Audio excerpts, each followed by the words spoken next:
modification génétique? Ne me dites pas que vous avez besoin de doigts supplémentaires de ce genre de compte. Il en faudrait un 11e. Un 11e? Docteur, vous allez me trouver sotte, mais la confection d'un baby, ça prend bien toujours 11 mois? De mon temps, 9 suffisait amplement. Dites Astrid, Madame Rosaline et moi-même sommes pris d'un doute ridicule. Un bébé, c'est bien 9 mois qu'il faut qu'il soit fait prêt. Ah, ça pour sûr, monsieur Lucien. Ces choses-là, ça ne change point. Non, Madame Rosaline n'était pas sûre. Ah, celle-là. Si c'était son intelligence qui devait porter ses bijoux, il y a bien longtemps qu'elle marcherait sur ses émeraudes.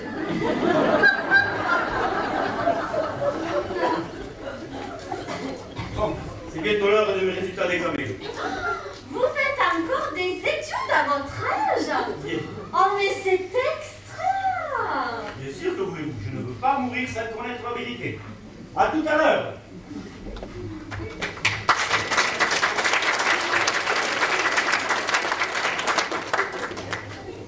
Ah ben ça alors, s'il faut plus que 9 mois maintenant pour faire un baby, oh, Marie-Caroline change de papa.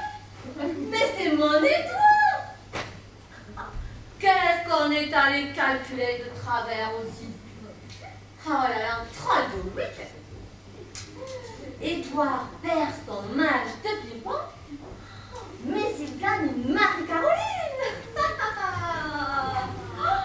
Mon père, j'ai une excellente nouvelle à vous transmettre.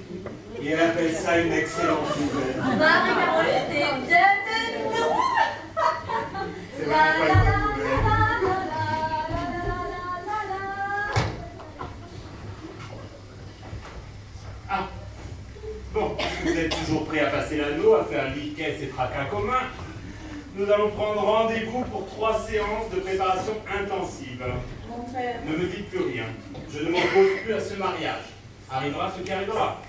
Vous en aurez peut-être un qui sera collé à sa moitié, un deuxième qui aura 2 têtes, et un troisième qui rebondira sur les rochers. Que sais-je? Puisque tout le monde veut que ce drame ait lieu, eh bien qu'il ait lieu. Non, non, mon père, arrêtez-vous. Pardon? Vous nous avez convaincus. Oui, c'est le coût des 35 mètres carrés qui a le plus pesé dans la balance. Mais alors, vous renoncez? Mais c'est merveilleux. Enfin, je veux dire, c'est beaucoup plus raisonnable. Hein. Mais, Moi, c'est le peu de copains de promo que j'ai eu dans mon lit qui... eh, allez-y tout de même mollo, hein, avec les hommes. C'est comme avec le potage. Il suffit d'une cuillerée pour s'en faire une idée. Bon.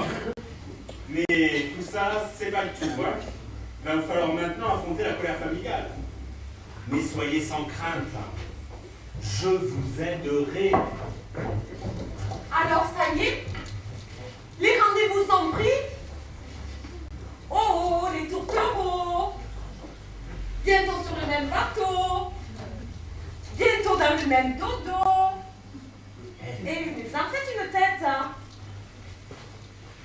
Entre nous, ils ne veulent plus se marier entre eux. Quoi? Un divorce? Avant le mariage? Ah, ça non, hein. Qu'ils fassent comme tout le monde. Écoute, ils préfèrent attendre. Briseur de couple. Antéchrist. Sans le prêtre. T'inquiète pas, papa. Mais il y en a des temps ici. On se croirait dans une émission de la rue que ça crée un problème de banlieue. Geneviève est folle de rage. Les tourtereaux ne veulent plus se marier. Mais on a une idée qu'elle est bonne. Vous n'êtes pas au courant? Oh, vous savez, moi, dans cette maison, les nouvelles me passent au-dessus de la soutane. Rosaline pensait que le procès se durait 11 mois. Et alors, quelle importance? Le résultat est le même. Pardon? 11 mois. Et c'est les deux tirailleurs sénégalais. Tandis que 9 mois, c'est moi qui suis le père de qui? Et de Marie-Caroline, voyons. Alors, vous devez être fou de joie. Comment le pourrais-je, alors que je suis déjà le père de... Oui, la foire de Paris. Et alors, si ceux qui se ressemblent ne se rassemblent plus, mais ne se ressemblent plus. Vous vous rendez compte de la descendante avec le même grand-père? Lui, papa de la fille. Moi, papa du fils. d'accord pour que Fifis épouse Fifi, pas de moi. Écoutez, monsieur Darcourt, ne vous vantez pas. Vous êtes dorénavant sûr à 100% d'être le père de Marie-Caroline. Mais François et Geneviève avaient laissé clairement entendre que... Vous savez, Geneviève laisse toujours entendre ce qui l'arrange et comble la carrière, pardon, le bonheur de son fils. Tu me le paieras, suppôt de Satan. Excusez-moi de vous poser cette question, mais lorsque Geneviève vous a dit que vous étiez le père de François, ne lui avez-vous pas dit, avant, que vous n'étiez peut-être pas celui de Marie-Caroline? Il me semble qu'en effet, Edouard Darcourt avait laissé planer un doute concernant sa paternité officielle. C'est bien ce que je pensais. Alors écoutez, vous allez retourner la voir et lui dire que dorénavant, vous êtes sûr à 100% d'être le père de Marie-Caroline. Et que dans ces conditions, vous vous opposez formellement au mariage de vos 2 enfants. Mais c'est terrible. Geneviève ne s'en remettra jamais. Briseur de couple, vilaine prêtre que voilà. Ne vous en faites pas. Elle va seulement revisiter ses calendriers à l'époque où elle était hôtesse d'accueil à la foire de Paris. C'est affreux. Je ne pense pas. Je pense que tout va rentrer dans l'ordre et que vous serez satisfait. Vous croyez? J'en suis certain. Allez vite retrouver votre allié de famille. J'en ai bien grand besoin. Bon, vous deux au charbon maintenant. Vous n'avez pas honte de faire des frayeurs pareilles à vos parents qui ont fait de vous ce que vous êtes. Mais mon père... Vous, ma belle, vous n'êtes plus tenu de m'appeler mon père. Vous en avez un que je sache. Appelez-moi Paul. Mon père. Pour Marie-Caroline, c'est bien Édouard le père. Je suis désolée pour la confusion. Je suis déjà au courant. Avec les, Édouard m'a déjà prévenu. avec les nouvelles vont vite. Si on veut, 25 ans après. Je ne comprends pas, mais cette nouvelle n'a pas l'air de lui faire plaisir. Cela l'a un peu bousculé, comprenez-le, mais ne vous inquiétez pas, tout va rentrer dans l'ordre. Bon, allez-vous, allez-y, mariez-vous, quoi, soyez cool. Non, non, non, moi, dans 35 mètres carrés, pas question. Moi, je ne veux pas divorcer dans 8 mois. Oh, ne dites pas de bêtises, vous ne divorcerez pas si vous vous mariez pas. Ah mais oui. Ah mais c'est vrai ça. Mais qu'est-ce que je dis, moi, il faut qu'il se marie quand même. Mais c'est affreux. Dites, mon père, si jamais on se unissait, Marie-Caroline et moi, vous pourriez nous arranger le coup pour le voyage de noces dans le Nord-Mayenne? Cela devrait pouvoir se faire. Ah. Faut que je te parle. Mes têtes sont bons. Ils l'ont toujours été. C'est moi qui ai jamais su le livre comme là. Je suis le frère de mon fils depuis sa conception. Permets-moi de te féliciter une deuxième fois. Enfin, heureux qu'enfin, tout puisse s'arranger. Tu plaisantes ou quoi? Maintenant que je sais que de la graine de Fantomas peut sortir des fruits, Voilà les premiers pépins qui commencent.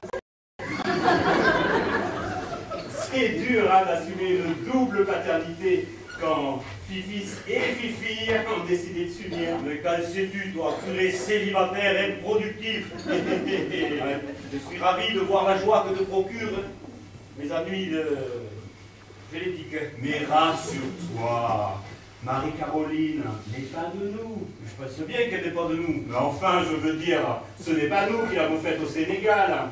C'est Édouard qui l'a fait en France.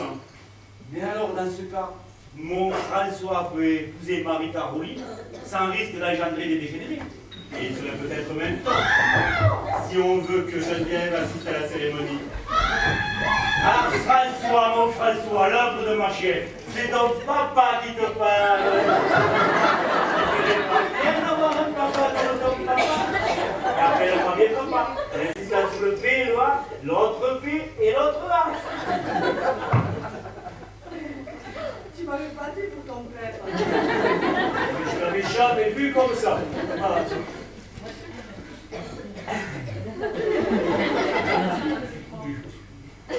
François, mon François. Tu n'es pas fier d'avoir un papa comme ton papa? Tu n'es pas fier, mon François, d'avoir un papa comme ton papa? Ça va, oh, que veux-tu que cela me fasse? Imagine de la joie du passant que tu arrêterais sur le trottoir pour lui apprendre qu'il a 2 jambes. Bien fait. Tu ne peux pas comprendre. Mais c'est pas grave, mon François. Lucien avait un fils qui s'appelait François. Je vous le confirme, le mariage est une valeur sûre. Et à notre époque, un seul homme, une seule femme, voilà l'avenir. Alors là, utiliser la plus grande maladie du siècle pour amener un couple devant l'hôtel de ville ou l'hôtel tout court est méprisable. Alors pensez à la patrie, aux petits-enfants qui se font de plus en plus rares. Oui, ça, à la limite, est l'argument macroéconomique. Ça nous concerne. Il faut que ça s'arrête, toute cette histoire, il faut que ça s'arrête tout de suite. Édouard vient d'obliger Lucien à se défiloter pour vérifier s'il a sur la fesse gauche le même bouton que François a sur la fesse droite. Alors là, Édouard savait que François avait un bouton sur la fesse droite. Ben oui, il le sait par une indiscrétion. Mais surtout, ne me demande pas laquelle. Quelle histoire! Et toi, de ton côté, où en es-tu de ce mariage? Je crois que si tu leur accordais le voyage de noces dans le Nord Mayenne, cela emporterait leur décision. Mais tu ne penses pas qu'il pourrait aller dans le Nord Mayenne en passant par les Seychelles, comme tout le monde? Écoute, je ne sais pas si c'est la même route, mais ce que je sais, c'est qu'ils tiennent absolument à découvrir ce département. N'en parlons plus. Ça commence à rire assez vite, n'est-ce pas? Il paraît que chez les charcutiers, on rit. Alors, comme ça, Astrid se révèle dans votre comptoir. Ah, même les petits vieux, Madame Rosaline. Alors, ressenti, ça va t'y faire? Allez, si vous vous mariez, je vous accorde le voyage de noces dans le Nord Mayenne chez le cousin Maurice. C'est vrai, maman? Vous ne plaisantez pas, mes mamans? Et allez, c'est reparti. Bon, maintenant c'est partout, hein. Il faut que j'envoie un fax au frérot, hein. Parce que le petit Maurice, il a un fax. Mais qu'est-ce que tu crois? Le camping dans la ferme, il vient de bourrer, hein.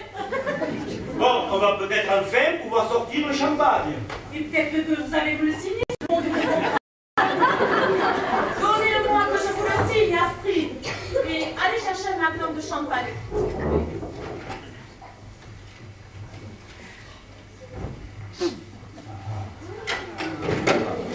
Et trinquons à ce grand événement. Et au père, Paul Lelu. Merci, c'était pourtant notre dernier mariage. Vous allez quitter votre froc? Oui, madame, dès demain matin, à la première heure. Ces histoires de mariage m'ont donné envie de vivre comme tous les autres hommes. Eh bien, moi, je propose que pour fêter tout cela, on fasse une dernière grande tournante de ping-pong dans le jardin. Mais à condition qu'Edouard ne pique pas une grosse colère lorsqu'il perd un point. Hein. Oui, j'arrive.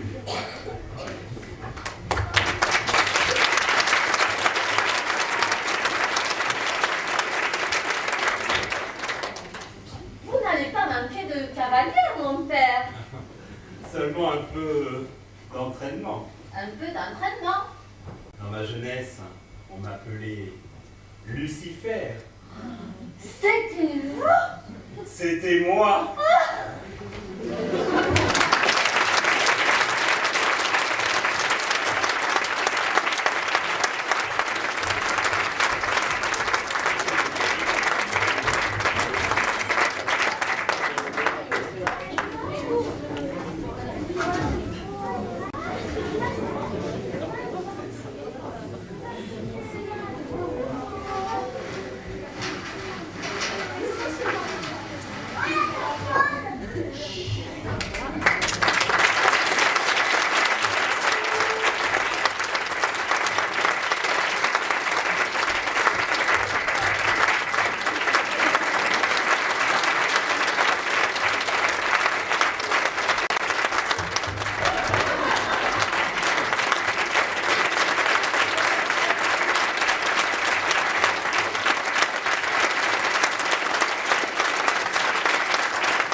plaisir de jouer devant vous ce soir, Appelle-moi Papa, et de Jean-Christophe Bruot.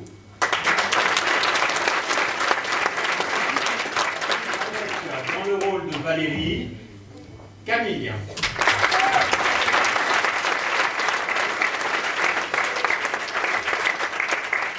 Le rôle de la bonne qui vous a la bonne, Astrid de la Motte, Dédé.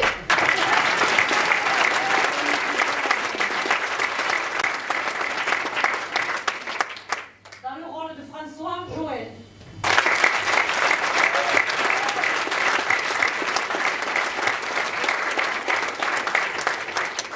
Famille d'Harcourt, la fille Marie-Caroline, Sandrine.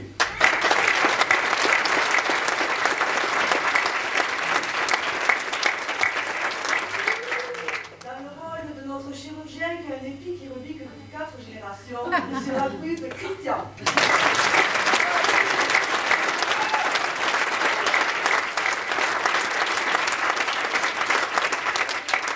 Le parfumeur, mais pas des Galeries Lafayette. Hubert.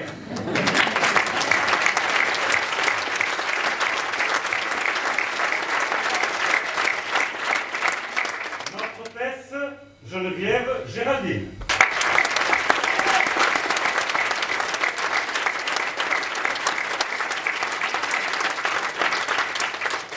Dans le rôle de Roseline, Evelyne.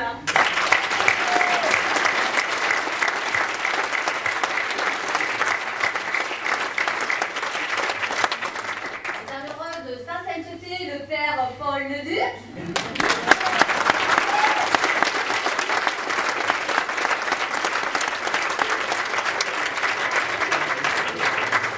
Nous tenons également à remercier tous ceux qui nous ont aidés, Marie-Jo, toutes les personnes qui ont participé au costume, au décor, aux pâtisseries, sans oublier ceux qui nous ont beaucoup aidés ce soir, les souffleurs, Yvonne.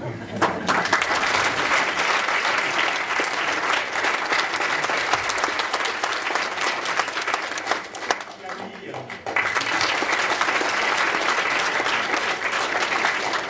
Et pour la mise en scène, David. Et